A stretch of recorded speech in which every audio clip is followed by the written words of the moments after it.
반갑습니다. 우리 종교개혁 연대기 오늘 세 번째 시간 같이 공부해 보도록 하겠습니다. 우리 지난 두 시간을 통해서 종교개혁이 시작되기 이전의 상황에 대해서 이렇게도 살펴보고 저렇게도 살펴봤습니다. 첫 시간에는 일단 중세 자체 상의 사회적 분위기에 대해서 그러니까 중세에 있었던 일에 대해서 쭉 살펴봤다면 두 번째 시간에 이제 중세 후기의 사회적 분위기에 대해서 조금 더 집중적으로 살펴봤습니다. 그리고 중세 후기에 시작된 새로운 시대, 뭐였습니까? 르네상스라는 시기에 대해서 같이 살펴봤어요. 그래서 중세 후기의 분위기, 르네상스를 이제 통틀어서 쭉 보면 한 가지 경향들이 이제 주요하게 나타나는데 그게 뭐였냐면, 서서 이제 사람들이 기독교에 이제 매우 익숙해졌고 다른 걸 찾기 시작했어요. 그래서 이제 그냥 이건 이거다라고 하는 거에서 그렇구나 하고서 이제 만족하지 못하고 이제 자꾸 다른 걸 찾아가기 시작을 하죠. 그게 이제 신학적 차원에서는 뭐 스콜라주의 한참 이성적으로 막 푹 빠져가지고 인간 이성을 굉장히 강화하는. 근데 어떻게 보면 이거랑 또 르네상스도 어느 정도 또 맞닿는 면도 좀 있어요. 그리고 또 한편으로는 신비주의로 완전 직관으로 푹 빠져가지고 보통과는 다른 생각으로 쫙 가버리는 사람들도 거기에서 이제 파생되었다고 할 수도 있는 열광주의자들도 좀 있었고. 예술이나 문학 이런 것들도 이전 세대, 이전 시대와는 전혀 다르게 사람의 이야기, 사람을 주제로 한 작품들 이런 것들이 많이 나오기 시작을 합니다. 그래서 중세 때 그림과 르네상스 이후 르네상스 시대의 그림의 가장 큰 차이는 뭐냐면 딱 봤을 때 일단 성경 속 이야기를 주로 이야기하는 게 이제 중세적 그림이에요. 이제 근대 이후에는 이제 성경 이외의 그림들도 나오기 시작을 하는데 그건 이제 르네상스 이후에 나오기 시작을 하는데 아직 거기까지 다 가진 않았는데 르네상스 시대의 예술이나 작품들의 핵심은 성경 속 사람들의 이야기를 그리거나 만들되 그 중심이 이제 다른 데 있는 거예요. 이전에 하나님이 하나님을 크게 그려요, 그림에서도. 근데 르네상스 시기의 그림 보면 하나님과 인간의 크기 비율이 비슷해져요. 이전엔 크기 차이가 엄청나요. 하나님은 중간에 크게 그려져 있고 주변 사람들은 작게 그려져 있단 말이죠. 근데 이제 그게 시대가 이제 바뀌어요. 사람 크기가 거의 하나님과 동등하게 이제 그려지고, 또 우리가 뭐 잘 알듯이 뭐 다윗 그 조각상 같은 거 보면 손이 엄청나게 크게 그려져 있어요. 비례에 맞지 않게. 사람이 손으로 뭔가를 할 수 있다는 그 권능을 크게 나타내는 어떤 그런 이미지들이거든요. 근데 요게 이제 조금 더 르네상스 이후로 이제 근대로 넘어가게 되면 주제 자체가 이제 아예 바뀌어버리게 됩니다. 성경 이야기보다는 다른 이야기들이 이제 더 많이 등장하기도 하고 막 그래요. 그런 이제 변화들이 좀 있습니다. 자, 이런 상황 가운데서 오늘은 이제 종교개혁 본격적으로 시작하기 마지막 전 시간, 이제 세 번째 시간으로 종교개혁이 주로 유럽을 중심으로 이제 이야기가 진행되거든요. 근데 이제 그 기간에 유럽에만 교회가 있었던 게 아니고 유럽 이외 지역에도 교회가 있었어요. 근데 이것을 착각 잘라가지고 하면은 아까도 첫 시간에 말씀드렸지만 이게 대단히 복잡해질 염려가 있어서 오늘은 이제 주로 유럽 이외 지역의 이 종교개혁 시기 한 200여 년, 150년, 200여 년 동안 유럽 이외 지역에서는 그러면 뭘 하고 있었는가, 그쪽엔 교회가 어땠는가, 그 부분을 먼저 짚고 이제 본격적으로 유럽에 있는 종교개혁으로 들어가 보려고 합니다. 그래서 오늘 제목이 해외로의 진출이에요. 이 해외로의 진출은 크게 두 개의 나라 중심으로 이루어집니다. 하나는 포르투갈이고 또 하나는 에스파냐, 스페인입니다. 그래서 포르투갈하고 에스파냐가 중점이 돼서 이렇게 이야기하는데 왜 그럼 두 나라가 그랬을까? 그거는 이제 우리가 지도를 살펴보면은 대충 좀 감이 옵니다.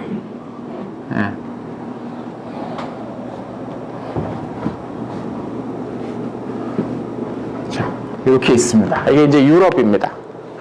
이 시기에 힘 좀 쓴다는 두 개 나라가 어디라고 했습니까? 일단 프랑스입니다. 프랑스는 중앙집권 체제를 아주 일찍부터 이제 다져가기 시작을 했고요. 또 하나가 이제 스페인인데 스페인은 지금보다는 조금 이후 시간인지 아직 종교개혁이 이제 한창 벌어지고 있을 때쯤이고 지금은 조금 그보다 앞선 시기니까 아직 스페인은 조금 그래요. 그럼 이 시기에 이제 중심되는 국가는 이탈리아 쪽에 여러 나눠져 있긴 하지만 교황을 중심으로 한 이탈리아가 있을 것이고 그 앞에 이제 독일이 있겠죠. 독일이 있고 프랑스가 있고 이탈리아가 있습니다. 이 동쪽에 어떤 나라가 있었는지 아십니까? 이 동쪽에? 여기에? 사실 여기 요거보다 조금 더 큽니다. 여기 뭐 헝가리도 있고 뭐 다 있습니다. 이거 지금 생각 오스만 제국이 있습니다. 예, 오스만 제국이 있습니다. 그러니까 오스만 제국이 서쪽으로 다가오면서 이 동쪽에 있는 이런 나라들은 다른 데 신경 쓸 수가 없어요. 신경 쓸 수가 없어요. 특별히 이제 독일이나 이 사이에 껴있던 뭐 리투아니아 무슨 헝가리 뭐 이런 여러 민족들은 동쪽에서 다가오는 이 오스만 세력 그리고 이탈리아도 마찬가지고 왜냐면 뭐 바로 코앞이잖아요. 그러니까 이쪽에 있는 나라들이 거기 때 신경을 쓸 수가 없어요. 여기 이제 맞서 싸우느라고. 그러니까 중세 후반부 때는 오스만 제국의 위협이 굉장했어요. 그리고 어떻게 말하는 사람도 있냐면 중세 후기에 막 열광주의자들 나타나고 막 그랬던 이유 가운데 하나가 저 오스만 제국이 바짝바짝 다가오고 있었기 때문이다라고 주장한 사람도 있어요. 이슬람교도 세력이 기독교 국가로 여겨졌던 이쪽에 있는 나라들을 차곡차곡 무너뜨리면서 서쪽에 있던 서유럽에 있는 사람들이 야 이제 정말로 말세가 왔나 보다라고 위기감을 느끼고 우리가 빨리 회개해야 된다 하면서 막 돌아다니고 막 그랬다는 이야기들도 있어요. 프랑스는 그래서 유럽의 패권을 잡으려고 했어요. 근데 여기 잠깐 떨어져 나온 이 두 개 나라 포르투갈하고 스페인은 대서양이죠. 이 대서양으로 뻗어나갈 수 있는 내지는 이 아프리카 대륙을 이렇게 옆으로 쫙 뻗어 있는 이 대서양 이쪽으로 나갈 수 있는 가장 좋은 위치에 있었죠. 그냥 지중해 여러 국가들 중에 가장 서쪽에 입구 쪽에 이제 붙어 있었으니까. 그래서 이 나라들은 서쪽으로 가려면은 대단히 여러 군데를 통과해야 됩니다. 이쪽으로 가려면 사이 안 좋은 뭐 프랑스 뭐 이런 나라들 한참 통과해 갈 거고. 근데 가다 보면 오스만 제국 막혀 있어요. 남쪽으로 가면 역시 북아프리카도 예, 이슬람 여러 그 나라들 왕국들이 이 시기에 이제 서로 여러 나라들이 여기 잔뜩 있어요. 근데 돈 되는 걸 찾으려면 이쪽으로 가야 되거든요. 근데 그쪽으로 갈 길이 없으니까 여기 있던 두 나라들은 이 지중해를 마음대로 이용할 수 없으니까 다른 데를 돌아보자 해서 그럼 지중해 바깥으로 한번 돌아가 보자 해가지고 이제 바깥으로 이제 진출하기 시작을 하는 거죠. 사실 이 당시 지중해 무역의 핵심은 베네치아가 갖고 있었습니다. 베네치아가 이 동네 뭐 지중해 서쪽 그리고 지중해 남동쪽 상당 부분까지 거의 해상 무역을 지배하고 있었기 때문에 경쟁심이 강해서 뭐 이따 후발주자들 와가지고 하는 것을 허용을 전혀 안 했거든요. 그러니까 저 두 나라는 특별히 이제 먼저 포르투갈은 나라도 크지 않잖아요. 네, 요만하잖아요. 네, 요만하잖아요. 저 포르투갈은 살기 위해서는 우리가 좀 더 멀리 나가야 되는데 지중해를 가로질러 갈 수는 없으니까 그럼 멀리 대서양을 한번 돌아보지 라는 생각을 했던 것 같아요. 그래서 저 나라가 일찍부터 뻗어나갔고 그리고 바로 옆에 있는 나라 에스파냐, 스페인은 포르투갈이 저렇게 뻗어나가는데 우리라고 가만히 있으면 되겠냐 싶어가지고 약간 네, 경쟁적으로 이제 뛰어나가죠. 이제 좀 이따 뒤에 이제 정리되면서 얘기하겠지만 포르투갈은 남쪽으로 향합니다. 그래서 아프리카 쪽에 여러 식민지들을 만들어내고요. 에스파냐는 서쪽으로 아예 가죠. 스페인 서쪽으로 와서 아메리카 대륙 쪽으로 이제 도착을 하게 됩니다. 오늘 이제 그 이야기를 좀 더 정리하면서 해보겠습니다. 14페이지 보시죠. 네. 711년에 우마이야 왕조, 오랜만에 나옵니다. 우마이야 왕조가 어떤 왕조입니까? 예, 이슬람의 최초의 이슬람 왕조예요. 최초의 이슬람 세속 왕조예요. 그 이전에는 정통 칼리프 시대라고 이제 불리고 막 그랬잖아요. 칼리프들이 이제 이어서 다스 마호메트, 무함마드의 후계자들이 차곡차곡 이어서 5명이 다스리다가 이제 마지막 알리 때가 돼가지고 그 알리의 아들을 따를 것이냐 아니면 알리의 아들은 됐고 더 힘 있는 누군가를 따를 것이냐 해서 수니파랑 시아파랑 갈라진다고 했어요. 그래서 알리의 후손들을 직계 후손을 따라야 된다라고 주장했던 사람들이 시아파고 아니다 현실을 인정해라. 야, 현실이 여기가 더 이 사람이 더 힘이 있는데 이 사람을 우리의 지도자로 추대해야지. 이게 이제 순니파예요. 그러니까 현실지향적인 사람들이 순니파고 조금 더 이상지향적인 사람들이 시아파였던 거죠. 물론 지금 얘기하는 게 아닙니다. 초기에 분열 때 얘기한 거예요. 그래서 순니파 첫 번째 왕조가 바로 우마이야 왕조입니다. 그 우마이야 왕조가 아라비아 반도에서 시작해서 북쪽으로는 소아시아까지 올라가고 서쪽으로는 북아프리카 전역을 휩쓸고 어디까지 가냐면 이 에스파냐, 이 이베리아 반도까지 먹어버립니다. 그래서 그 시기에는 이베리아 반도 북쪽의 일부를 제외하고는 여기까지 다 그냥 이슬람 세력이 먹어버리죠.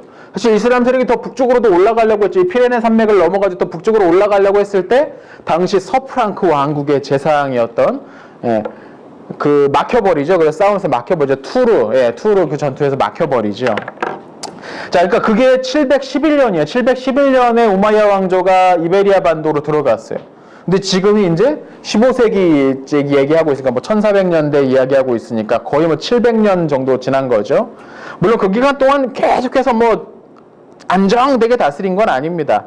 그 북쪽에 있었던 기독교 왕국들이 계속해서 남쪽을 이제 회복하려고 공격을 하면서 전투가 계속 벌어졌죠. 근데 700년 동안 이게 거의 끄덕이 없었던 것 같아요. 물론 이제 이 시기쯤 되면 중세 후반이 되면 상당히 이제 밀리기도 합니다만 이게 이제 뭐 왕조가 계속 바뀌기도 하고 뭐 알무라비트 왕조로 바뀌기도 하고 뭐 그 뒤로도 조그마한 나라로 쪼개져 에미르라고 불리는 사람들이 이제 다스리면서 에미르를 우리말로 토후라고 번역한다고 했잖아요.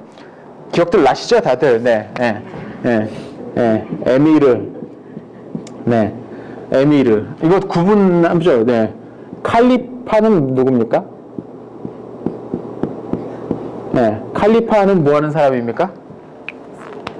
이슬람의 종교 지도자예요. 종교 지도자예요. 정신적인 중심이라고 이야기하면 됩니다. 그게 칼리파입니다. 술탄은 뭡니까? 술탄은 정치적 지도자예요. 그냥 왕격에 해당하는 군주에 해당하는 사람들이에요. 에미르는 뭐냐면 군주만은 못해요. 그러니까 군주보다는 격이 떨어지지만 어떤 지역을 맡아서 자기가 주관해서 다스릴 수 있는 사람을 에미르라고 불러요. 그래서 이걸 굳이 그냥 우리말로 번역하면 왕이고 요거는 뭐 토후, 토후. 이 후자가 제후할 때 후자입니다. 그 지역 제후란 그 지역을 다스리는 사람이란 이야기예요. 칼리파는 뭐 종교적 지도자니까 종교 지도자.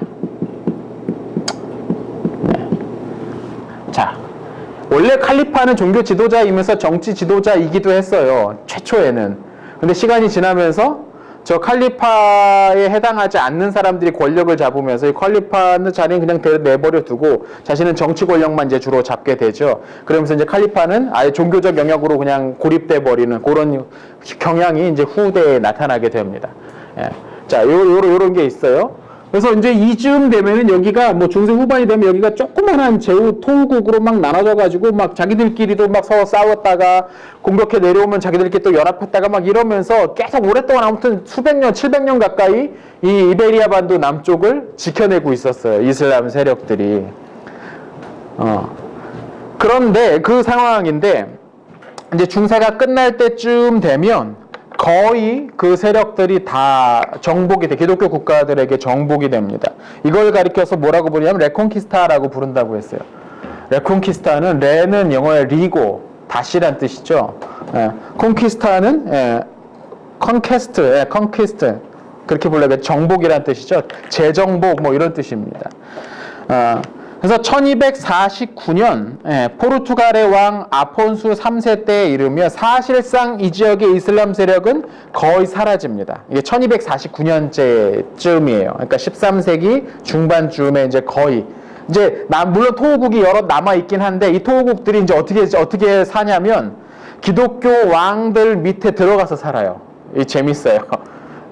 기독교 왕들은 기독교인데 이 토우들이 이슬람 세력이잖아요. 이 토우들이 기독교 왕의 종주권을 인정하면서 일종의 속국처럼 거기에 이제 머물게 돼요. 왜 그랬냐면, 왜 그러면 기독교 왕국들이 요거 다 끝까지 못 주지 않았냐면, 1차적으로는 뭐 힘이 완벽하지 않았을 가능성이 높고, 완벽하지 않았던 것도 있지만, 또 하나는 뭐냐면, 남겨두는 것이 뭔가에 유리했기 때문이에요. 뭐에 유리했냐면, 이 남부의 이슬람 세력들을 남겨두면 얘네들을 통해서 북아프리카나 이쪽과 연결하는 선을 댈 수가 있어요. 선을 댈 수가 있어요. 그러니까 겉으로는 우리가 뭐 기독교니까 뭐 몰아낸다라고 하는데 사실 뭐 정치는 현실 세계니까. 그래서 남겨두고 무역이나 아니면 외교를 이슬람 세력과 무역을 할 때 거점으로 삼는다든지 아니면은 외교를 할 때 그 달이나 주는 어떤 그런 차원에서 저 남쪽의 여러 소국들이 왜냐면 자기들한테 적대도 할 힘도 없고 이제 거기 그냥 그러고 있는 거예요. 그걸 내버려 둔 거죠. 근데 이것을 완전히 끝내버린 게 1492년경입니다. 그때 당시 카스티아 왕국의 여왕이었던 이사벨 그리고 아라곤 왕국의 왕이었던 페르난도 2세가 결혼하면서 카스티아 아라곤 연합 왕국이 만들어져요. 이게 이제 이 당시에는 여기 이제 조그마한 나라들이 여러 개 있는데 서로 뭐 결혼하고 뭐 하고 하면서 이 시기쯤 되면 서쪽에는 포르투갈이 이제 조그만하게 있고, 포르투갈이 있고, 동쪽에, 북동쪽에 아라곤이 있고, 그리고 이 중앙부에 카스티아가 있어요. 제일 넓죠. 예, 카스티아. 이 카스티아 왕국의 당시의 왕의 동생이었어요. 이 이사벨이. 근데 이복 동생이었어요. 그래서 왕이 이사벨을 싫어했대요. 예, 근데 여차저차 해가지고 이사벨이 자기에게 반항하지 않는, 자기를 자기에게 반대해서 뭔가를 꾸미지 않는다는 것을 확인하고 나서 이제 배다른 오빠가 했던 이 카스티아 왕국의 왕이 이 이사벨을 그러면 이제 정략 결혼을 얘를 좀 시켜야겠다. 얘를 가지고서 우리 정치적 이익을 좀 얻어야겠다 싶어가지고 누구랑 결혼시키기로 하냐면 이 포르투갈의 왕자와 결혼시키기로 하는 거예요.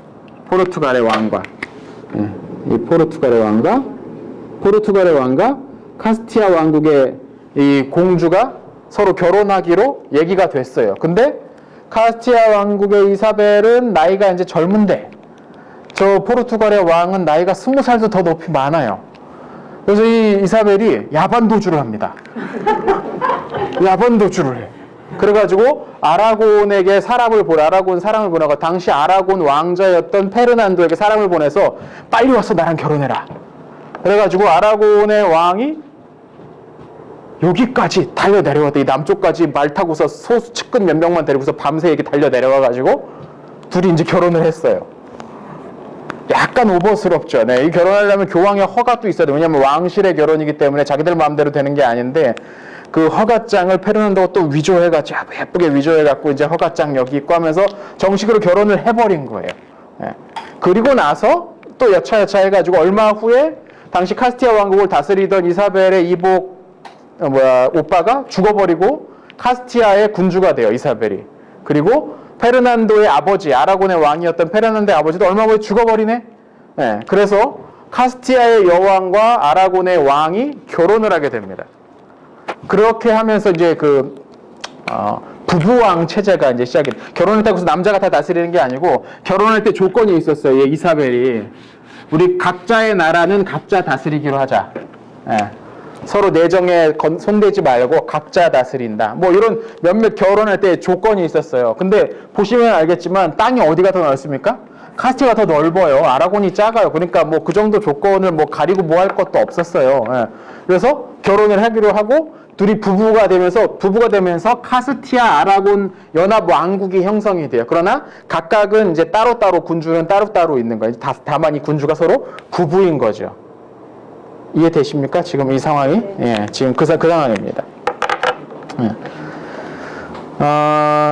이 상황에서 둘이 이제 결혼을 하고 나서 레콘키스타를 완전히 이제 완수해야겠다라는 생각이 들었나 봐요. 그래서 남쪽에 마지막으로 남아있던 왕국이 이 그라나다 왕국이라고 있었어요. 그라나다 토국이라고 있었어요. 그라나다가 여기에요. 여기가 그라나다의 남부 쪽이에요. 그라나다 토국은 여기를 중심으로 작게 위치해 있었던 토국이 있었어요. 원래 그라나다 토국은 시작될 때부터 카스티아 왕국에 충성을 다하기로 하고 만들어진 이슬람 동네 이슬람 나라예요. 시작할 때부터. 근데 아까 말씀드렸죠. 그것을 통해서 북아프리카나 아니면은 동쪽의 이슬람 세력과 외교나 무역을 할 때 중간 거점으로 삼기 위해서 그걸 그냥 둔 거죠. 그렇게 허락을 한 거죠.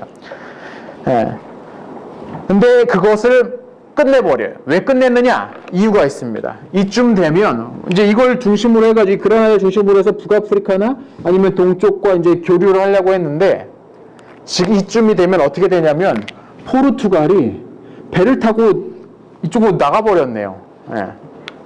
이쪽으로 나가서 아프리카를 돌아서 뭐 서쪽으로 동쪽으로 가버린 거예요. 그렇게 되니까 굳이 이쪽을 통과하지 않아도 이슬람 세력을 뚫고 더 동방과 무역을 할 수 있게 된 거예요.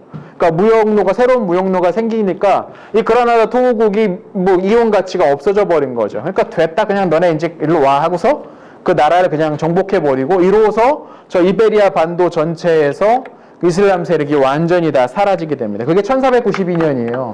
그래서 당시 교황이었던 알렉산드르 6세, 이 사람 되게 자주 나오네요. 알렉산드르 6세가 그 공로를 취하하면서 1496년에 가톨릭 공동왕이라는 칭호를 줍니다. 이 두 사람에게. 그리고 따로 이 이사벨을 가리켜서 가톨릭교 또 이사벨이라는 이름을 붙여줘요. 다 가톨릭 교인이죠. 근데 특별히 교황이 붙여준 가톨릭 교회는 이거 무슨 말입니까? 진짜 가톨릭 충실한 신앙의 여왕 뭐 이런 뜻입니다. 예, 그런 이름을 이제 붙게 됩니다.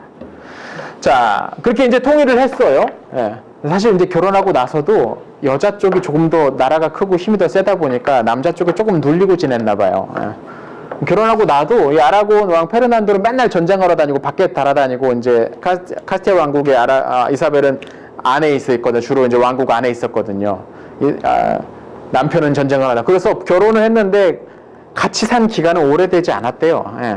근데 그래도 둘 사이에 애도 낳고 막 한 거 보니까 뭐 금슬이 아주 나쁜 것 같지는 않은데 이게 이사벨 죽은 다음에 후아나라고 딸이 있는데 딸이 정신이 이상하다고 그 아빠가 딸을 가둬버리고 자기가 그 나라를 차지하려고 시도까지 했어요. 그러니까 정치는 정치예요. 결혼은 결혼이고. 네. 뭐 그런 일까지 나중에 있었는데 뭐 그건 이제 교회 이야기와 직접 관련되지는 않으니까. 네. 자 그렇게 됐습니다. 그래서 여기가 완전히 이제 됐어요. 네, 통일이 됐어요. 문제는 뭐냐면 아까 말씀드린 것 같은 이유로 수백 년 동안 이슬람 세력이 여기를 지배하고 있었기 때문에 거기 사는 사람들은 대부분 다 이슬람교로 개종을 했을 거예요. 원칙적으로는 뭐 개종을 하든 안 하든 큰 차별은 두지 않지만 단지 이제 세금이 이제 좀 더 많이 붙죠. 개종을 하지 않을 경우. 근데 원칙은 그런데 실제적으로는 개종하지 않으면 이런저런 불이익이 꽤 많이 있었던 걸로 보입니다. 뭐 잡아 죽이는 것까지는 아니었지만 이 시기는. 예. 그러다 보니까 사람들이 다 개종을 해버린 거죠. 근데 지금 이사벨이 지금 가톨릭교도 이사벨이라는 칭호까지 얻었단 말이에요. 교황으로부터 인정받고 교회로부터 인정까지 받았던 거죠. 근데 자기 영토 안에 자기 왕국 안에 사는 사람들이 여전히 이슬람 색채가 짙다. 이게 자존심 상한 이게 이제 용납될 수 없었던 거죠. 그래서 이것을 바꿔내기 위한 조치를 취합니다. 그래서 이 스페인 지역이 원리주의적 기독교의 모습을 조금 많이 갖춥니다. 원리주의라는 거는 뭐 근본주의란 말과도 비슷한데 이게 옳고 그른지 나는 정확히 알고 있어 이게. 그리고 이건 모든 사람들에게 적용돼야 돼라고 믿는 사상입니다. 믿는 사고입니다. 이제 그러니까 굉장히 그 강력한 가톨릭주의를 취하게 돼요. 이 스페인 지역이 다른 지역과는 다르게 다른 지역보다 훨씬 더 이 스페인 쪽이. 그래서 이 시기에 종교재판소가 가장 먼저 활발하게 움직였던 곳도 바로 이 시기 이베리아 반도 스페인 쪽이었습니다. 밑에 한번 보시죠. 1492년 3월 11일에 이런 칙령을 내립니다. 유대인들을 왕국 영토에서 추방한다. 네. 그러면서 유대인들의 모든 재산권을 인정하고 보호하며 동산과 부동산을 자유롭게 처분해서 국외로 반출할 수 있는 권리를 인정한다. 다만 금이나 은이나 화폐는 안 된다. 이게 뭔 소리입니까? 아무것도 가져가지 말라는 얘기죠. 자유롭게 재산을 가져갈 수는 있지만 돈은 안 돼. 뭐 그럼 뭐 땅을 잘라갑니까? 뭐 어쩌겠습니까? 가져가지 말라는 얘기죠. 그래서 사실상 이 시기에 상당히 많은 유대인들이 빈손으로 쫓겨나게 돼요. 어디로 쫓겨나냐면 가까운 뭐 북아프리카 쪽으로 넘어오기도 하고 아니면 동유럽 쪽으로 아예 빠져가기도 합니다. 또는 북쪽으로 들어가는데 네덜란드, 잉글랜드 이런 쪽으로 유대인들이 빠져들어갑니다. 그리고 이 당시 유대인들은 기술자들이거든요. 이 사람들이 빠져나가면서 스페인은 향후 잉글랜드나 네덜란드 뭐 이런 나라들이 급격하게 발전을 하게 되는데 그게 이제 외부자들, 이민자들을 받아들여 가지고 그들이 가진 기술과 뭐 그런 것들을 자기의 것으로 만들어서 이제 크게 확장을 할 수 있었거든요. 얼마 후에 이제 그런 일들이 이제 이 종교개혁 시대 이후에 이제 벌어지는데 순간적으로 저 동네는 거의 인구가 중요한 사람들, 주요 위치에 있는 사람들이 이제 다 빠져나가 버리면서 상당히 경제적으로 경제 발전이 지체가 되게 됩니다. 이상적으로는 좋았을지 모르지만 실제적으로는 바보짓 한 거죠. 바보짓 한 거죠. 그 사람들 있는 돈 다 뺏어가면은 뭐 나라가 더 잘 될 것 같이 보였겠지만 사실 그 사람들은 내버려 둬야 나라에 더 유익이 될 수 있는 사람들이었을 거거든요. 뭐 그런 거죠. 황금알을 낳는 거위에 배를 가른 꼴일까. 뭐 그런 모습이었습니다. 자, 이 즈음에 그래서 이베리아 반도 안에 종교재판소가 세워져 가지고 개종한 유대인들과 이슬람 교도들을 핍박하는 일이 벌어집니다. 이게 무슨 말이냐면 개종한 사람들이에요. 개종한 사람들. 유대인들이 이제 기독교로 개종을 했는데 너네들이 개종한 걸 못 믿겠다 이거예요. 근데 이걸 어떻게 보여줍니까? 내가 확실히 개종했다라는 걸 뭐 어떻게 보여줍니까? 공개적으로 이야기도 하고 뭐 문서에 서명도 하고 뭐 되는데 안 믿겠다는데 어쩔 거예요. 그래서 이 사람들을 잡아다가 종교재판에 회부를 시킵니다.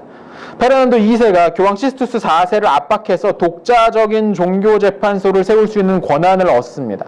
이거는 이제 완전 통일하기 조금 전이었어요. 그래서 1481년 6명이 화형당했고 1491년에는 298명, 약 300명이 화형을 당합니다.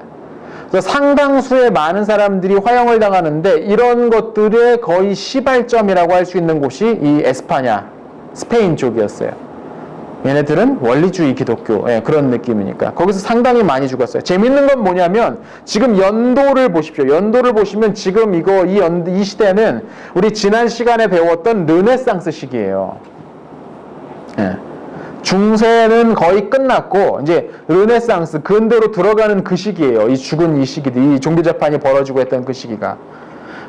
흔히 막 종교재판하면 그런 비이성적인 신앙, 뭐 맹목적이고 뭐 광신적인 신앙하면서 중세는 그게 문제야라고 하는 사람들이 많은데 실제로 기록을 보면 더 많은 종교재판이 일어나고 더 많은 사람들이 억울하게 이제 죽어간 와녀 사냥하고 뭐 이런 것들이 이루어지는 것은 사실 중세의 말이었거든요. 거의 중세 끝나고 르네상스로 사람들의 이성을 뭐 발전시키고 이전과 다른 시대가 돌아왔다 뭐 그렇게 주장했던 그 시대에 중세 전체 기간보다 훨씬 더 많은 사람들이 잡아 죽여집니다. 그러니까 중세에 대한 한 가지 오해이기도 하죠. 페르난도를 비롯해서 그 이후에 이제 왕들은 종교재판을 통해서 정적들을 제거하는 데 사용을 합니다. 그리고 그 재산을 몰수하기 위한 방도로 이 종교재판을 이용을 하죠.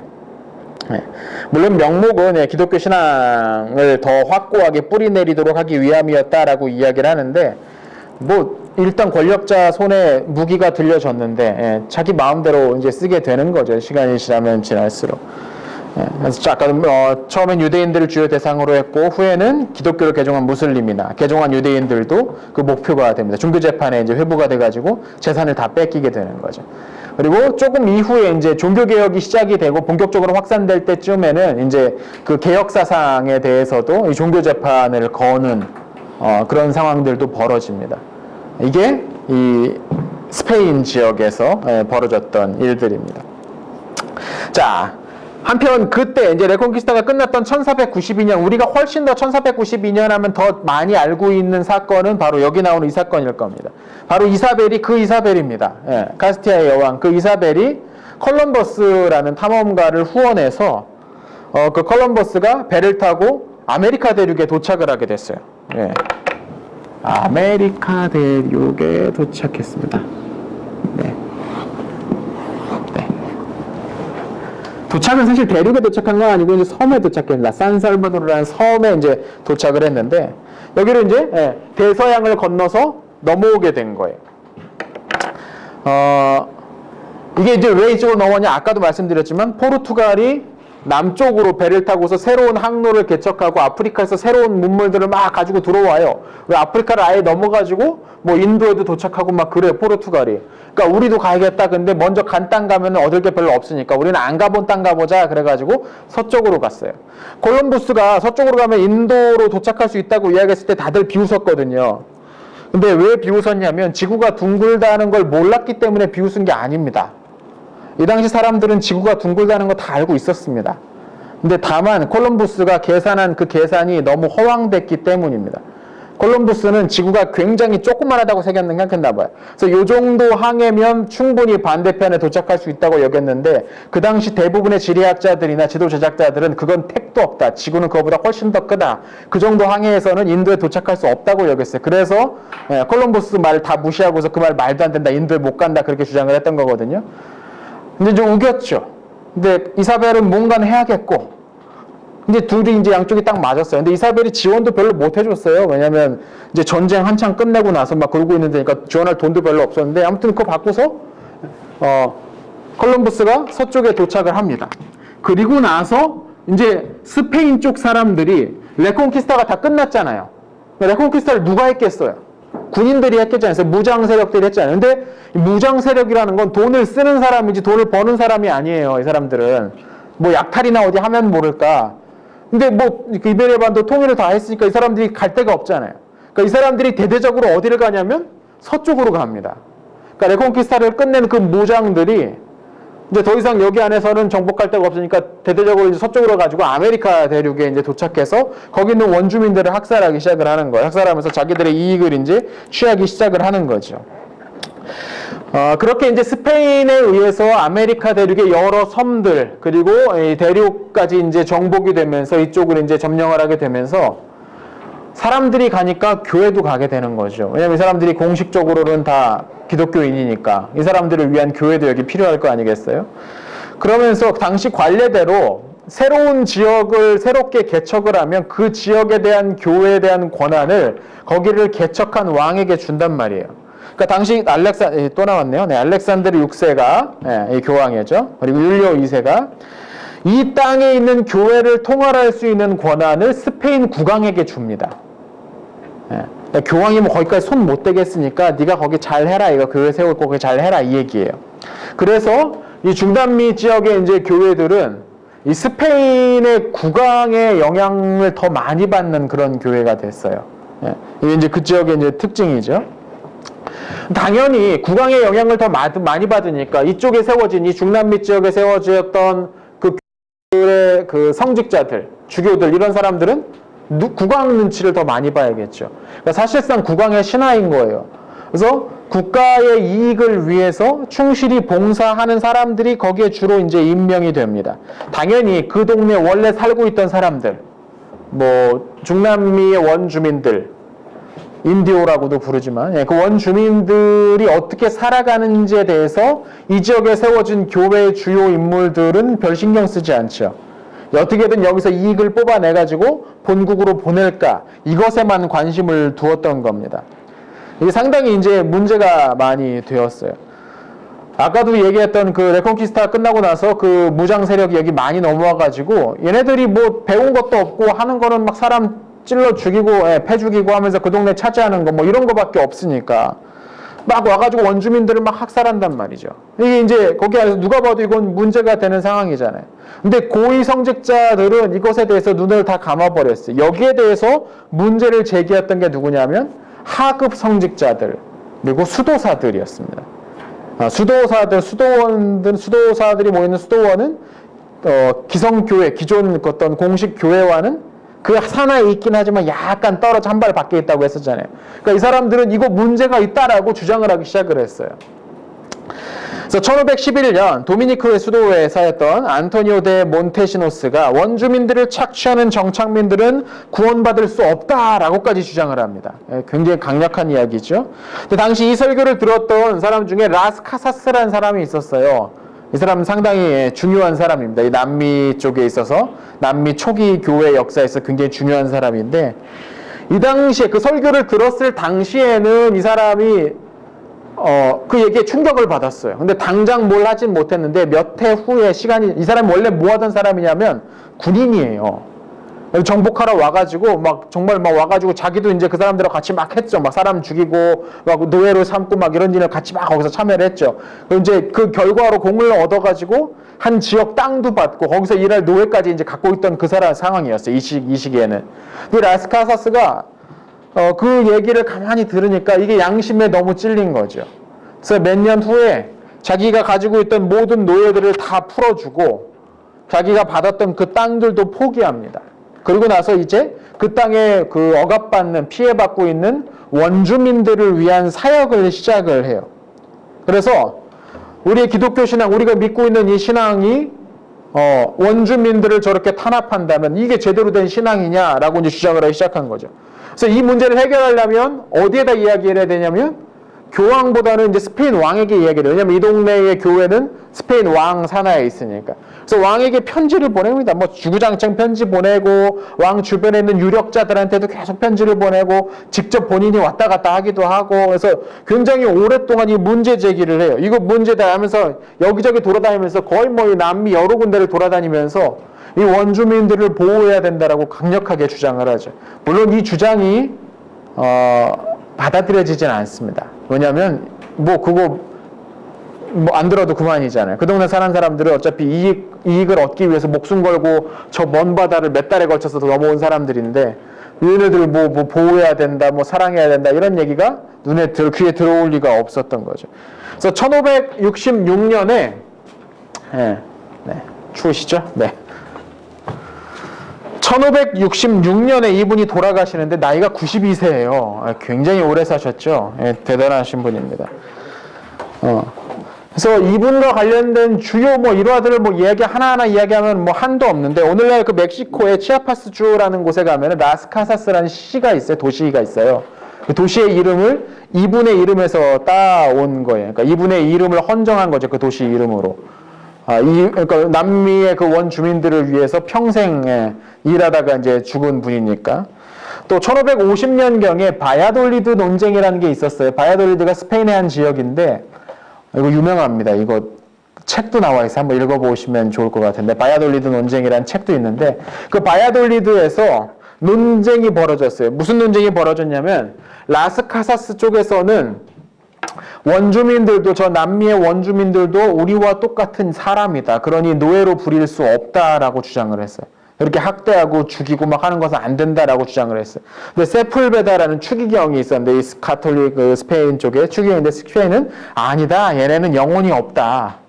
영혼이 없으니까 우리가 마음껏 부려먹어도 짐승처럼 그냥 부려먹어도 상관없다라고 주장을 했어요. 그래서 이 논쟁이 몇 달에 걸쳐서 해를 넘겨가면서 여기서 이제 벌어지죠. 근데 논쟁은 누가 이기냐면 라스카사스 쪽이 이깁니다. 이쪽이 더 분명하거든요. 이때 이제 재밌는 표현까지 나왔는데 무슨 얘기냐면 이 남미 쪽의 이 원주민들은 우리와 똑같은 영혼을 지니고 있기 때문에 우리가 노예로 삼아서는 안 된다. 차라리 저 남쪽에 있는 검은 놈들 데려다가 노예로 쓰는 게 낫다. 라고 그런 얘기까지 나왔대요. 물론 이제 나중에 라스카사스가 더 나이를 먹고 나서는 저 사람들도 우리와 같은 사람이다. 그러니까 노예제는 전면적으로 폐지해야 된다라고 주장하기까지는 했어요. 이제 논쟁하다 보니까 이런저런 얘기가 이제 거기서 나왔던 얘기예요. 그래서 바야돌리드 논쟁이라고 대단히 중요한 논쟁 가운데 하나입니다. 당시 국제법이라든지 인권법이라든지 이런 것에 어떤 기원이 될 수 있을 만한 중요한 회의가 바야돌리드에서 벌어졌고요. 이거 재미난 책, 약간 두툼하긴 한데 한번 읽어보실 만한 그런 책입니다. 또 하나의 라스카사스가 했던 중요한 일 가운데 하나가 뭐냐면 콜럼버스의 항해 일지를 이 사람이 필사했어요. 그 덕분에 우리가 콜럼버스의 항해 일지를 볼 수가 있어요. 이 사람이 그걸 필사해가지고 콜럼버스는 어쨌든 이제 3인칭 어법으로 그걸 이제 직접 이제 필사를 해가지고 오늘까지 남겨줬기 때문에 콜럼버스가 어떤 항로로 항해를 하고 어떻게 이제 탐험을 했는지를 오늘날까지 우리가 알 수가 있게 되었다는 것이죠. 자, 이뿐 아닙니다. 본국에서도, 스페인 본국에서도 이 식민정책, 이런 과격한 식민정책에 반대하는 사람들이 있었습니다. 마드리드에 살라만카 대학교의 교수였던 프란시스코 데 빅토리아라는 분이 원주민들의 토지와 광산을 빼앗는 과정에서 벌어졌던 그 학살, 착취, 이런 것에 대한 소문이 본국에도 막 들리니까 과연 우리가 저들의 땅을 빼앗을 권리가 있는가라는 주제를 가지고 세미나를 여는 거죠. 그 대학교에서, 살라만카 대학교에서. 이게 아주 유명한 강의에서 사람들이 엄청 몰려들어가지고 이 강의를 막 들었어요. 그러니까 이것은 정말 국제법에 관한 기원이 될 만한 그런 강의가 이제 이때 이제 나오게 됩니다. 자, 이런 노력들이 이제 계속 이어지면서 마침내 당시 신성로마 제국의 황제였던 카를 5세에 의해서 1542년이니까 지금 어떤 시기냐면 종교개혁이 한창 벌어질 시기입니다. 1517년에 루터가 비텐베르그 성당에다가 95기조 반병문을 붙였으니까 1545년이면 한창 벌어질 때고 그 당시 신성로마 제국의 황제가 카를 5세예요. 근데 이 사람이 누구냐면 이사벨 여왕과 페르난도의 손자입니다. 이게 이제 카를입니다. 스페인에서는 카를로스 1세고 독일에서 신성로마 제국은 이제 독일이 주요 영토니까 그쪽에서는 카를 5세입니다. 네. 같은 사람입니다. 카를로스 1세나 카를 5세나 같은 사람입니다. 그러니까 저 동네 스페인 쪽에서는 카를로스란 이름을 가진 왕이 첫 번째니까 카를로스 1세인 거고 신성로마 제국에서는 카르란 이름을 가진 황제가 다섯 번째니까 카를 5세인 거죠. 같은 사람인데요. 여튼 이 사람이 1542년 서인도 제도의 신법, 새로운 법이라는 것을 발표합니다. 이 법에 따르면 원주민들에 대한 스페인 사람들의 권한을 제한을 합니다. 아무나 그냥 가서 다 뺏고 죽이고 하면 안 된다 이거예요. 그래서 만약에 원주민들 중에 그쪽에 이제 이주한 사람들과 평화롭게 살고자 하는 사람이 있다면 그들을 공격하거나 해서는 안 된다라는 것을 이제 제한하는 규정들을 이 법이 만들어진 거예요. 그런 수도사들이나 그런 사람들의 오랜 노력의 결과로 그런 법이 만들어졌죠. 문제는 그 법을 지키느냐 하는 겁니다. 그 법을 지키느냐. 왜냐하면 손대기에 너무 멀어요. 본국에서 손대기에 이 동네가 너무 멀어요. 왕복하는 것만 수개월씩 걸리는 곳이기 때문에 체크될 수가 없어요. 그리고 이 황제가 내린 명령을 이제 막 관철시키려는 사람들이 있잖아요. 이렇게 해야 된다고 주장하는 사람들은 죽여버리고 막 그 동네, 그러니까 지네 마음대로 사는 거예요, 이 동네. 땅이 멀다 보니까, 거리가 멀다 보니까. 그런 시기가 이제 됩니다. 한편 1518년 코르테즈라는 인물이 있습니다. 코르테즈. 이 사람이 이제 군인이에요. 레콘키스타에 참여했었던 그런 무장 세력이었어요. 이 세력을 데리고서 오늘날 멕시코 지역에 위치한 아즈텍 왕국을 만나게 됩니다. 네. 아즈텍 왕국을 만나게 돼요. 조금 더 북쪽이네. 네. 아즈텍 왕국을 만납니다. 이 아즈텍은 제국이 수백 개의 도시로 되어 있는 제국인데 그 중에 주요한 제국이 이제 몇 개가 나머지를 다 지배하는 그런 상황이었어요.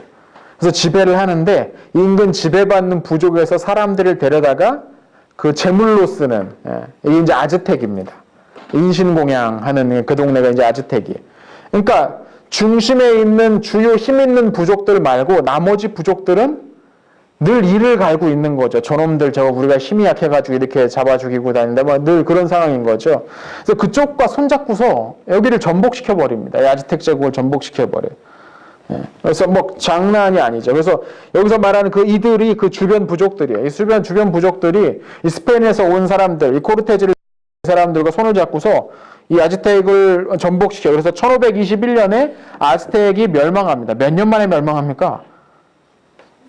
코르테즈가 도착한 지 3년 만에 한 제국이 멸망해요. 이건 뭐 엄청나. 그러니까 이 코르테즈 이 사람들은 몇백 명 안 돼요. 힘도 별로 없어요. 그리고 뭐 화약무기 뭐 갖고 왔다 어쨌다 하는데 화약무기는 여기서 거의 쓸모도 없었고 이 동네 기후 자체가 화약은 이때 화약은 그 조금만 습도가 높으면 불발 확률도 되게 높고 막 그랬어요. 그래서 뭐 그건 별거 아니었고 거의 싸우는 건 이제 칼 들고 싸웠는데 칼이 이제 좋은 칼이긴 했어요. 유럽에 저 동네에서 온 아주 좋은 칼. 강철 재련하는 방식이 이쪽과는 비교가 안 될 정도로 굉장히 좋은 칼이었으니까 칼이 아주 좋은 칼이었고 또 하나 중요한 게 뭐냐면 말 타고 다녔거든요. 말 타고 다녔거든요. 이게 이제 상당히 저 동네 사람들에게 놀라운 사람을 네 발 달린 사람 막 이러면서 빡쳐 살려고 뭐 하늘에 막 그런 얘기 했었는데 그래서 그 칼 들고 사람은 얼마 안 된다. 어떻게 이렇게 빨리 정복을 할 수가 있었느냐? 막 좀 전에 말씀드린 그런 상황입니다. 그러니까 중심이 있었던 거의 뭐 전제적으로 억누르고 막 잡아다가 막 인신공약으로 막 수십 명씩 막 잡아 죽이고 막 그런 상황이었기 때문에 반란을 선동한 거죠. 그래가지고 전복시켜 버립니다. 그리고 거기에다가 멕시코를 건설해요. 그래서 멕시코 초대 총독이 됩니다. 이 코르테즈가. 멕시코 초대 총독이 됩니다. 그러면 오늘날 멕시코는 이 코르테즈를 자기들의 뭐 초대 총독 뭐 국부로 삼고 있느냐? 전혀 아니죠. 왜냐하면 오늘 멕시코의 주류는 그 동네 사람인 거고 그 동네 원주민들이고 이 사람은 유럽에서 온 사람들이니까 물론 그 뒤로 뭐 혼혈도 많이 있었고 어떻게 저떻게 했었지만 정복자잖아요. 학살자잖아요. 그래서 멕시코 안에서 썩 인기가 좋지는 않습니다. 인기가 좀 좋지는 않습니다. 자, 한편 이렇게 이제 총독이 되면서 이 사람이 상당히 탐욕스러웠어요. 이거 또 자세히 살펴 들어가다 보면 별의별 얘기들 이제 에피소드들이 나오게 되는데, 우린 교회에 좀 더 집중해 보면, 이제 여기는 이제 자기 총독으로 다스리니까, 여기 이제 자기랑 같이 온 사람들, 스페인 출신에서 온 사람들을 위해서 교회가 있어야 될 거 아닙니까? 그리고 기독교가 통치에 유리할 수 있다는 것을 알고 있었어요. 그래서 수도사들을 파견해달라고 하죠. 그래서 본국에서 수도사 12명이 옵니다. 프란치스코 회 수도사였어요. 이 프란치스코 회니, 도미니크 회니, 예수 회니, 좀 이따 나오죠. 뭐 예수 회니. 이런 수도원서들은 선교의 열정이 아주 불붙어 있었던 사람들입니다. 이 사람들은 뭐 내가 선교를 위해서라면 땅끝까지도 가겠다 막 이런 사람들이었어요. 그러니까 12명의 사람들이 여기까지 건너왔어요. 그래가지고 거기 있는 토착민들한테, 원주민들한테 이제 선교를 막, 전도를 막 하는 거죠. 근데 그 당시에 그 동네 사람들이 어떻게 생각했냐고 교재도 써있지만, 우리 민족을 이렇게 단번에 정복할 수 있을 정도로 쟤네가 믿는 신이 세다. 그러니까 쟤네가 믿는 신으로 믿어야 된다. 그럼 우리를 보호해 줄 수 있을 거다. 이렇게 여겼대요.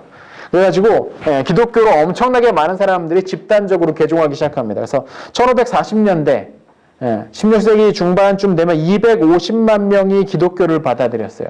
엄청난 인구가 거기서 기독교인이 되었다는 거예요. 근데 이 당시에 기독교로 받아들였다는 얘기가 어떤 얘기냐면, 거기 바로 밑에 문단에 나오듯이 하나님의 존재를 믿고 예수를 구세주로 인정하고 주기도문과 마리아 송가를 암송할 수 있으면 다 세례 주기 시작하는 거예요. 그냥 주기도문 외우고 뭐 마리아 송가 다 외우고 하나님 믿냐? 믿고 예수 그리스도를 구원자로 믿냐? 믿습니다 하면은 바로 다 세례를 주는 거예요. 세례를 주기 시작하는 거예요. 그래서 막 속도가 막 쭉쭉쭉 벌어지는 거죠. 막 군대에서 세례 주듯이. 군대에서 막 초코파이만 던져도 다 세례 받고 막 그러잖아요. 그래서 막 엄청나게 수백 명씩 막 세례를 받기 시작을 하는 거예요. 그러니까 이 사람들이 다 이제 누구를 따르게 됩니까? 그 수도사들을 따르게 될 거 아니에요. 저 사람이 나에게 세례를 줬으니까 저 사람과 나는 무슨 특별한 관계가 된 거예요. 그러니까 거기에 있던 조직 교회가, 원래 이제 기존 교회가, 기성 교회가 거기 가서 그 공식적인 교회 조직이 있을 거 아니에요. 이 조직에서 이 수도사들이 이거 하는 거, 이거 세례를 너무 날림으로 주는구만, 이거 금지시켜야 된다고 뭐 문제 제기를 합니다. 왜냐면 얘네들이 다 저쪽으로 가지 이쪽으로 안 오거든요. 그러니까 이제 문제 제기를 하죠. 그래서 막 서로 논쟁이 벌어지는데, 이걸 이제 교황 파울로 3세가 정리를 하기를, 이제까지 줬던 세례를 무효로 할 수 없으니까 그것은 그대로 인정하고 이후에는 좀 절차를 갖춰서 세례를 줘라. 이런 식으로 정리를 합니다. 근데 계속 말씀드리지만 이 동네에 있는 교회는 이쪽에서 얘기하는 거 안 들어요. 지네 마음대로요. 그냥 계속 세례 줄 사람 계속 돌아다니면서 계속 세례 주고, 얘는 문제다고 계속 문제다. 그냥 그렇게 이제 상황이 이제 지나가게 되죠. 후안 데 수마라가라는 인물이 멕시코 지역의 최초의 주교입니다. 최초의 주교였어요. 나중에 이제 대주교로 임명이 되는데, 이 사람이 신자들에 대한 신자들이라고 한다면 원주민 신자들이기도 해요. 그리고 그 동네에 이제 올던 유럽 신자도 있었지만, 신자들에게 교육을 아주 강화합니다. 그래서 유럽 교회가 가지고 있었던 문제들에서 이제 벗어나도록 여기는. 그리고 멕시코에 인쇄기를 도입을 해가지고 여러 책들을 보급하기 시작을 합니다. 근데 재밌는 건 그 책 가운데 나중에 이제 종교개혁 관련 문서라고 해가지고 막 금지됐던 책들도 있었어요. 그럼 막 이 동네는 아무튼 독립적이야. 저 동네 말 안 듣고 자기가 올 때고 생각하니까 막 이제 내기 시작을 하는 거죠. 1539년에 이 수마라가의 주재 아래서 원주민들에게도 성례를 집례할 수 있는 자격은 안 되지만 하급에 해당하는 성직에 진출할 수 있는 자격을 주게 됩니다.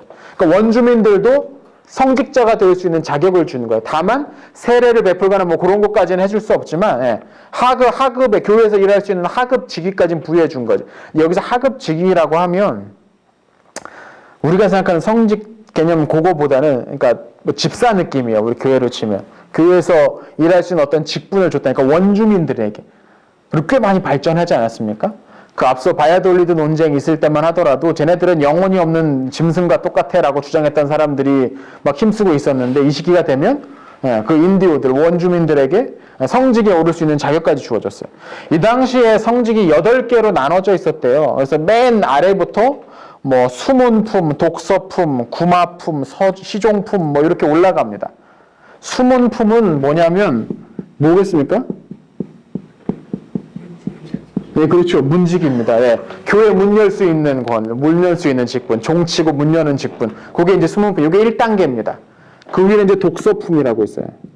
독서품은 미사할 때 성경 읽을 수 있는, 성경 읽어줄 수 있는 그 정도가 이제 독서품입니다. 그 다음에 구마품이죠. 예, 구마품.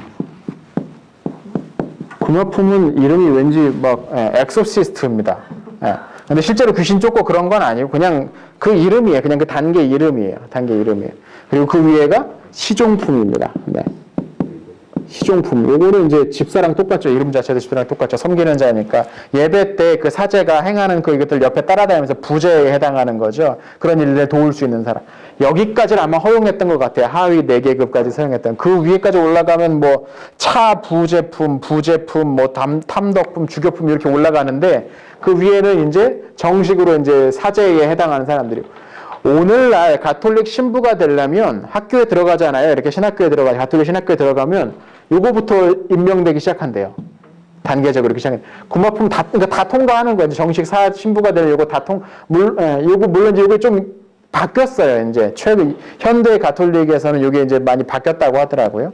근데 아무튼 시작하는데 여기서 신학생 들어가면 뭐 요거 1년, 뭐 요거 1년, 뭐 요게 이제 하위 사품이고 그 위에 이제 상위 사품이 있는데 하위 사품에서 상위 사품으로 단번에 올라가 2개 이상 올라갈 수는 없고 뭐 요거 뭐 규칙인지 뭐가 있었대요. 복잡한 규칙이 있었는데 여튼 예.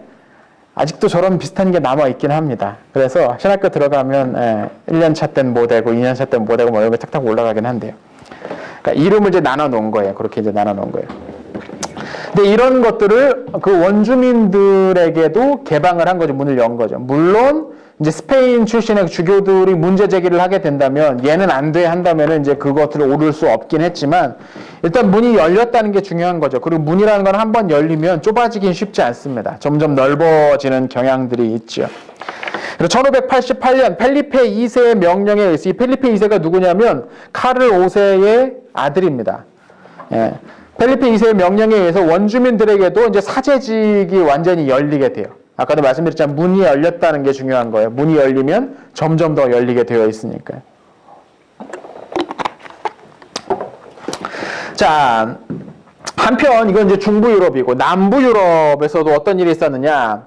피사로, 프란치스코 피사로라는 인물이 있었습니다. 이 사람이 이제 형제인데 이 피사로가 1532년 군대를 몰고 이 사람도 역시 군대라고 해봤자 막 몇천 명씩 되는 군대가 아니라 몇백 명 정도예요. 많지 않아요. 군대를 몰고서 이제 남부로 내려가기 시작을 했어요. 남부로 내려가다가 우연찮게 정말로 우연히 잉카 제국의 당시 황제였던 아타후알파를 만난 거예요.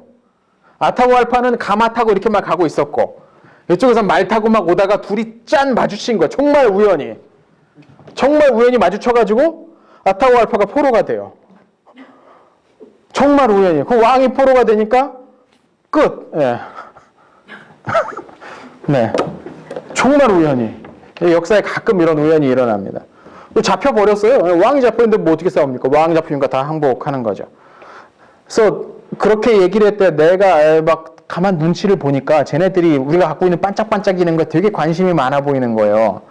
그러니까 야타후알파가 야, 우리 집에 가면 이거 되게 많은데 내가 이거 줄 테니까 나 풀어줘 해가지고 오케이 그럼 풀어줄게 해서 협상이 되는 게 뭐가 됐냐면 네가 지금 있는 방 하나를 가득 채울 수 있을 만큼 그 황금을 갖다 주면 우리가 너를 풀어주겠다라고 얘기합니다. 그랬더니 이제 아타후알파가 부하들 보내가지고 야 빨리 긁고 와. 빨리 돌덩이 있잖아. 그 빛나는 돌덩이 있잖아. 빨리 다 긁고 와 해가지고 잔뜩 가져서 거기를 가득 채워줬대요. 그리고 채우고 나서 이제 죽었죠. 네, 나쁜 놈들입니다. 네. 금이 엄청나게 많은데 사실 이 동네에선 이 금이라는 게 장식 이외에 다른 용도로 사용되지 않았거든요. 근데 유럽에서는 이게 화폐 가치가 있는 거기 때문에 이게 전혀 다른 거예요. 그러니까 잉카 제국 사람들 중에서는 그냥 얘는 반짝반짝 빛나는 예쁜 돌이에요. 예쁜 쇳덩이 뭐 그 정도겠죠. 그냥 예쁜 거예요. 뭐 없어도 그만이겠죠. 근데 이쪽은 아니잖아요. 이제 그걸 갖고서 이제 싸움이 벌어지기 시작을 합니다. 왕은 잡혔으니까 사실 뭐 헤드는 사라져 버렸는데 이 인근 지역 이제 돌아다니면서 약탈하고 뺏고 막 난리도 아닌 일들이 벌어지게 됩니다. 잉카 제국 그래서 이 중남미에 있었던 두 개의 중요한 제국이 되게 쉽게 되게 빠른 시기에 사라져 버려요. 물론 지금 제가 이야기는 지금 교회 중심으로 이야기하다 보니까 되게 빨리 지나가긴 했지만 사실 그 안에 이제 깊숙이 들어가면 치고받고 공방전도 있고 지역별로 막 저항도 있고 뭐가 이제 많이 있긴 했습니다. 근데 결국에는 이제 정복자들, 스페인에서 온 이주민들이 승리를 거뒀는데, 한 가지 이유는 뭐 그렇게 말하는 사람도 있죠. 이 전염병 때문에 이겼다고. 유럽 사람들이 겁나 더럽게 살았거든요. 이 시기까지도. 예. 예. 근대까지만 하더라도 막 파리 같은데 보면은 그냥 2층, 3층에서 막 오물통 바닥에다 내다 싹 부어버리고 그냥 그런 동네였대요. 그래서 하이힐이 그래서 나왔다지 않아요? 똥물들 피하려고 신발 이제 굽이 높은 데 올라가 똥물들 이제 안 젖으려고 그러고 이제 만들어진 게 하이힐 아닙니까? 예. 뭐 그런 동네였어요. 그 똥오줌의 역상가라는 책이 있어요. 아주 두꺼운 이따만한 판형도 대빵 두꺼운 이따만한 책이 있어요. 예. 예. 예. 그런 책이 있어요. 그래서 예. 근대 유럽의 그 관련된, 예, 분뇨와 관련된 역사책인데, 예. 그런데 보면 정말, 예, 아주 진짜 더러워가지고, 예, 못 살 만큼의 정말, 예. 그러니까 길바닥에 똥이 막, 이거 똥오줌 이거 흐르는 거예요. 똥물이 줄줄 흐르는 거예요. 이제 길 양쪽으로. 하수구 제도가 완벽하게 갖춰진 게 더 후대기 때문에, 뭐, 어떻게 할 수가 없는 거예요. 그러니까 위상 상태가 굉장히 안 좋고, 전염병 한 번 돌면은 그냥 싹 다 죽어버리고, 막 이런 것들이, 뭐, 그런 상황이었으니까, 그렇죠. 그래서 우리가 또 잘 아는 게 뭐, 그, 향수 같은 것들도 그런 데서 만들어졌잖아요. 이 똥냄새 이거 가리려고 이제 몸에다 뿌리기 시작한 거 아닙니까? 냄새는 냄새로 가리자 해가지고 만들어지기 시작한 거잖아요. 그러니까 그런 동네예요, 여전히. 그래서 뭐 병 걸리면 사람 피 빼야 된다고 막 주장하던 막 그런 동네란 말이죠. 여전히 그런 게 많으니까. 그러니까 근데 그런 동네에서 오래 살았으면 그 동네에 있는 병균의 면역이 생겨요. 예, 면역이란 게 사람이 참 그래도 사는 게 그런 거잖아요. 근데 이 사람들이 여기서 살다가 그렇게 더럽게 살다가 이쪽으로 딱 넘어왔는데 여기 있는 사람들은 그런 병균에 노출돼 본 적이 없는 사람들인 거죠. 그래서 이 유럽인들과 접촉하면서 이 원주민들이 전염병으로 상당히 많이 사망을 합니다. 싸워야 될 사람들이 다 픽픽 죽어나가는 거예요. 전염병이 퍼져가면서. 그래서 상당히 그게 이제 많이 컸고, 하나는, 예, 저 동네에서 발달된 그 재련 기술 가지고 있는 그 무기도 한몫을 했죠. 그리고 뭐 그런 얘기도 있어요. 무슨 고대 전설에 나요조길로, 예, 때가 되면 저쪽 바다 건너서 하얀 분들이, 예, 4발 달린 짐승을 타고 건너와서 너희를 다스릴 것이다. 뭐 그래가지고 이 동네 사람들이 건너온 걸 보고서 우리를 다스려달라고 뭐 무릎 꿇었다는 얘기도 있는데, 일부는 그랬을지 모르는데 대다수는 저항을 많이 했어요. 그래서 전투가 치열하게 여기저기 벌어졌어요. 근데 월등한 무기 기술, 그리고, 예, 전염병. 제가 보기엔 전염병이 상당히 컸던 것 같아요. 뭐 이런 차원에서 이 두 개의 제국, 아즈텍과 마야 문명의 잉카 제국이 금방 사라져 버리고 맙니다. 이 동네 이제 남미 쪽의 교회도 역시 중미 쪽과 중부 유럽 아메리카와 마찬가지로 두 개로 나눠져 있었어요. 그래서 권력자 편에 바짝 붙어 있는 교회가 있었고, 또 하나는 이 핍박받는 이 원주민들을 위해서 일했던 사람들도 있었고, 주로 조직교회에 해당하는 사람들은 원주민 쪽에 붙어 있었죠. 그래서 아타왈파에게 교황의 문서를 읽어줬던 사람도 성직자였어요. 거기 뭐라고 써있냐면, 내가 교황이 이 땅을 스페인 제국에게 하사했다. 그러니까 여기 있는 사람들은 그에게 복종해라 라는 문서를 라틴어로 적어가지고 아타왈파에게 라틴어로 읽어줬어요. 그래서 이 명령에 따르지 않으면 죽을 거야 라고 얘기했는데 라틴어로 이야기를 했겠죠. 그럼 저 사람들은 이게 뭔 말이야 하고 있다가 다 죽은 거죠. 예. 말도 안 되는 일인데 여기에 이제 동참했던 사람들도 성직자였던 겁니다. 사제들이었습니다. 그래서 일부 이 잉카 제국에서는 일부 부족들에서는 이 세례받으러 가는 사람들을 막 다 죽이기도 했어요. 왜냐면 저 우리의 적 원수의 종교를 믿게 간다고 해서 대단히 감정이 안 좋기도 했죠. 왜냐면 교회가 나서가지고 저 학살자들 편을 들고 있으니까는 남미 쪽에 있는 여러 부족에서는 그걸 조금 이제 불편하게 여기기도 했었습니다. 자, 이렇게 이제 서쪽으로 갔던 사람들의 이야기를 좀 했고요. 이번은 동쪽으로 갔던 사람들의 이야기를 좀 해봐야 될 것 같습니다. 아까 동쪽으로는 누가 갔다고 했습니까? 네, 포르투갈이 동쪽으로 가기 시작을 했죠. 그래서 서쪽으로 갔던, 네, 아프리카, 인도, 뭐.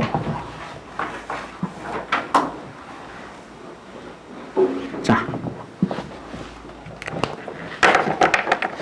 포르투갈은 남쪽으로 먼저 내려가서 이 아프리카 곳곳을 식민 지배하기 시작을 합니다. 그래서 거기서 나오는 산물들, 아프리카에서 나오는 산물들을 유럽에 가지고 오면서 상당히 많은 이익을 남기기 시작을 하죠. 근데 그뿐 아니라 더 멀리까지 나가기 시작해요. 그래서 1487년에 포르투갈 함대가 최초로 희망봉을 통과합니다. 희망봉이면 아프리카 최남단은 아니에요. 최남단은 이민 따로 있고 거기다 조금 덜 남단인데 여기 희망봉을 통과를 해서 아프리카를 넘어서 가기 시작합니다. 케이프타운 조금 아래쪽이 이제 희망봉이고 최남단은 다른 지역이라고 하더라고요. 그래서 인도로 도착을 합니다. 인도에까지 도착을 하게 됩니다. 이 상당히 멀리 간 거죠. 그래서 나중에는 인도를 넘어서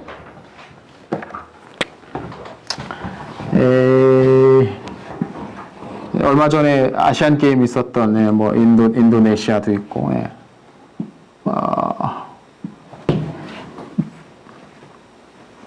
우리나라 그려줄까요? 네, 일본까지. 네, 일본까지. 대만을 빼면 안 돼. 대만. 네. 그래서 나중에는 일본까지 가게 돼 있어요. 일본까지 갑니다. 엄청나게 멀리까지 뻗어나갔죠. 그래서 포르투갈 상인들이 일본에 도착해가지고 개항을 요구하고 막 그런 시기가 이제 거의 다가오기 시작합니다. 그래서 포르투갈 사람이 굉장히 멀리까지 저 동아시아까지 항해를 하기 시작을 합니다. 그리고 저 동네에 특히 동남아시아 쪽에서 무역 거점을 두고서 상당히 많은 부를 거둬들이게 되죠. 굉장히 많은 부를 거둬들이게 됩니다. 이런 것들에 이제 자극을 받았던 거죠. 그래서 아프리카의 원주민들에게 동맹을 맺고서 식민도시들을 건설하는데 시간이 지나면서 점점 약탈하는 종류가 돼요. 그리고 나중에는 거기에서 막 노예를 데리고 오기까지 하고 뭐 그런 일들까지 벌어지게 되죠.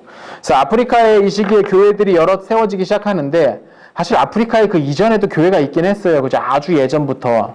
그죠? 뭐 일단 이집트가 아프리카에 해당하니까 이집트 교회는 초대교회부터 있었던 교회인 거. 그리고 에티오피아도 마찬가지고요. 에티오피아도 굉장히 세계에서 두 번째로 가장 최초로겠죠. 세계에서 가장 먼저 기독교를 국교로 삼았던 나라가 그 동네이기도 하잖아요.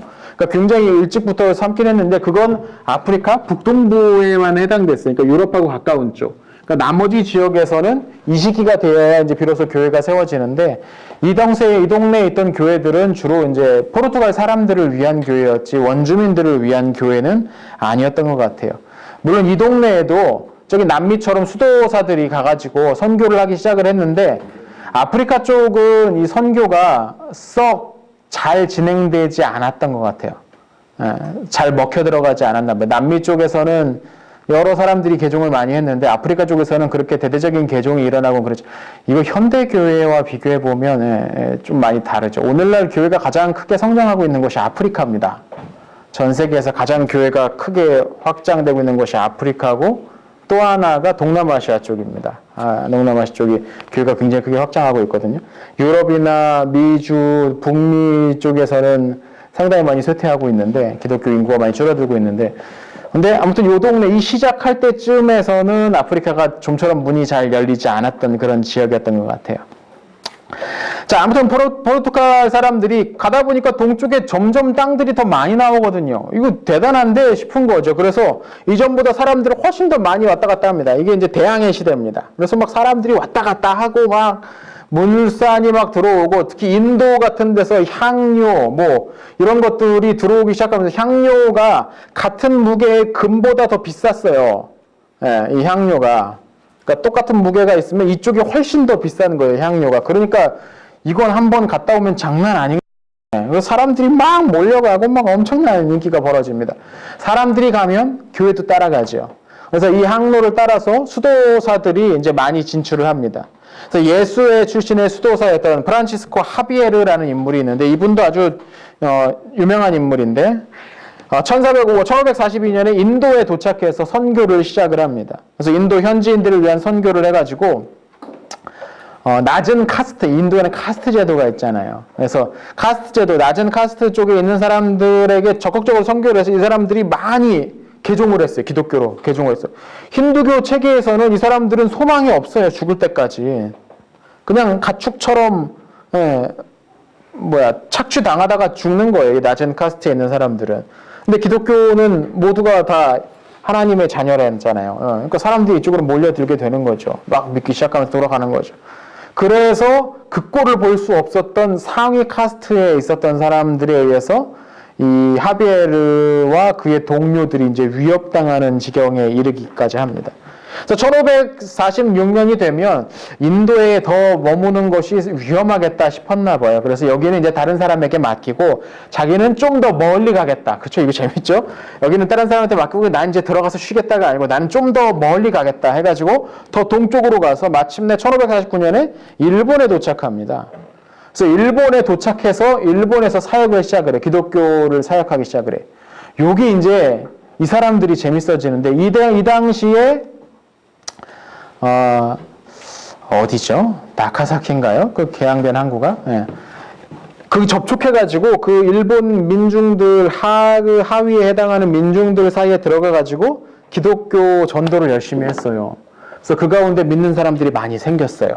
근데 얼마 후에 뭐 도요토미 히데요시 나오고 뭐 이 사람들 나오잖아요. 이제 쇄국 정책을 피기 시작해요. 일본에서. 그래서 외부 선교사들 다 쫓아내버리고 기독교 믿는 사람들 다 죽여버리고 공개적으로 죽여버리고. 그러니까 이 당시 믿었던 사람들이 숨어 들어갑니다. 일본 내에서. 산속으로 숨어 들어가는데 정말 깊숙이 숨어 들어가서 못 따라올 때까지 숨어 들어갑니다. 나가면 죽어서 거기서 자기들끼리 이제 사는 거예요. 신앙 있는 사람들. 일종의 신앙촌을 만든 거죠. 이 사람들이 근대에 발견됐습니다. 이 산속에서 자기들끼리만 신앙생활. 수백 년 동안, 좋기 몇백 년 동안 외부의 뭐 사제라든지 성직자라든지 뭐 아무것도 없이 자기들이 조상 대대로 전해져 내려온 기독교 교리를 믿고 살아왔던 사람들이었어요. 지금 보면 상당 부분 많이 다르대요. 그 믿고 있는 그 교리라든지 예배하는 의식이라든지 용어라든지 그런 게 이제 상당히 많이 토착화가 돼서 그들 나름대로 방식으로 하는 거 이게 이제 비교 종교 연구 뭐 이런 데서 상당히 관심 있는 사례로 여겨지고 있는데 아무튼 그 사람들이 이제 어떻게 믿게 됐느냐? 이 외부 선교사들이 와가지고 전도를 해서 믿기 시작을 했다는 것이죠. 그리고 거기서 그치지 않습니다. 우리 하베르는 1552년 중국으로 떠납니다. 이번엔 중국 선교를 하겠다고 중국으로 떠났는데 깊숙이 들어가진 못했고 그 섬 위주로 중국 해안가에 섬 위주로 사역을 했었나 봐요. 그러다가 결국 그 해에 얼마 몇 개월 후에 1552년에 중국에 도착해서 사역을 시작한 지 몇 개월 후에 거기에서 세상을 떠나게 되죠. 자, 이렇게 우리가 이제 종교 지금 이 시기를 그 연대들을 보시면 종교 개혁이 한참 벌어지고 있을 시기입니다. 유럽에서는. 뭐 루터, 그 위에 쯔빙글리, 뭐 칼뱅도 이제 활동하기 시작할 시기고 그 한창 종교개혁이 벌어지고 있을 시기에 유럽 외부에도 교회가 여기저기 퍼져나가고 있었다는 거예요. 그리고 그 성격은 어땠다라는 것을 먼저 이제 종교개혁 이야기하기 전에 이 부분을 좀 오늘 같이 정리를 해 보았습니다. 자, 오늘은 여기까지 하도록 하겠습니다. 수고하셨습니다.